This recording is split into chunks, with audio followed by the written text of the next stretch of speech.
C'est un grand honneur pour moi de prendre la parole au nom du comité d'orientation et de supervision à l'occasion du lancement officiel du processus d'élaboration du plan stratégique de développement du Conseil économique et social pour la période 2027-2031.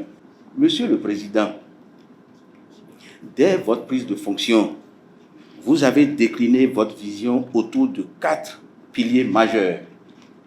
1. Accroître l'utilité institutionnelle du CES. 2. Consolider sa proximité citoyenne.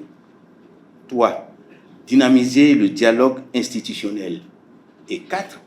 Faire rayonner notre institution à l'international. L'outil de planification dont nous engageons l'élaboration ce jour est la traduction concrète de cette ambition.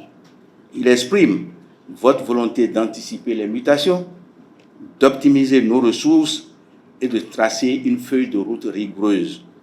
Je tiens à vous rassurer, le comité d'orientation et de supervision, le comité technique de coordination, la direction générale des politiques de développement, ainsi que le cabinet spécialisé sont pleinement mobilisés.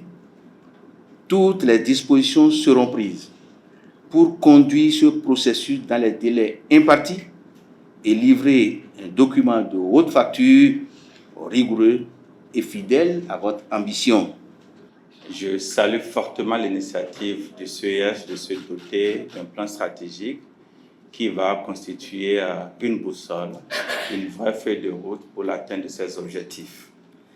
Et comme le CES a un rôle consultatif et que nous allons échanger sur la politique publique, c'est aussi l'occasion pour moi d'aborder quelques priorités du gouvernement.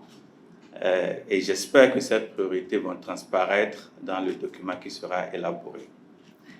Première priorité, vous l'avez souvent entendu et je vais insister dessus, c'est l'éradication de l'extrême pauvreté. Deuxième priorité, c'est la territorialisation de l'action publique. Dernière priorité sur laquelle je vais insister pour ne pas être trop long, c'est le digital et la promotion de l'innovation. Voilà les 3 priorités sur lesquelles je voudrais insister et vous dire, Monsieur le Président, que mon département ministériel se tient disposé à accompagner le processus afin que le plan stratégique qui va en résulter soit un plan conforme aux meilleurs standards. Ce matin, nous sommes réunis pour parler un peu et lancer donc ce processus d'élaboration du plan stratégique. Mais au-delà de l'institution, l'enjeu est national, car pour le Bénin, disposer d'un CES fort, proactif et moderne est la garantie d'un dialogue économique et social efficace, apaisé, et qui permette d'être effectivement l'interface au moment opportun pour l'État dans tous ces enjeux importants. Cette démarche d'élaborer le plan stratégique n'est pas une démarche hors sol. Elle ne fait pas fi de ce qui existe déjà. Et en particulier, c'est une démarche qui va tenir compte de la vision nationale qui a déjà été définie, qui est la vision Alafia, un monde de splendeur, qui a été déjà retenu avec même donc ces instruments de planification qui ont été retenus, le plan national, mais aussi bientôt les programmes d'action du gouvernement qui vont être définis avec. L'engagement qui a été pris tout à l'heure par le rapporteur au nom de toutes les équipes qui vont élaborer ce document.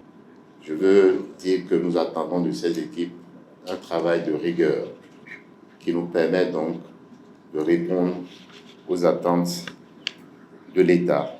Pour terminer, je veux dire que l'avenir ne se subit pas, il se planifie avec clarté et se bâtit avec exigence.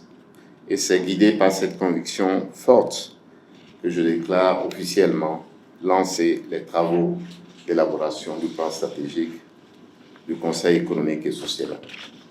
Vive le Conseil économique et social, vive le Bénin. Je vous remercie.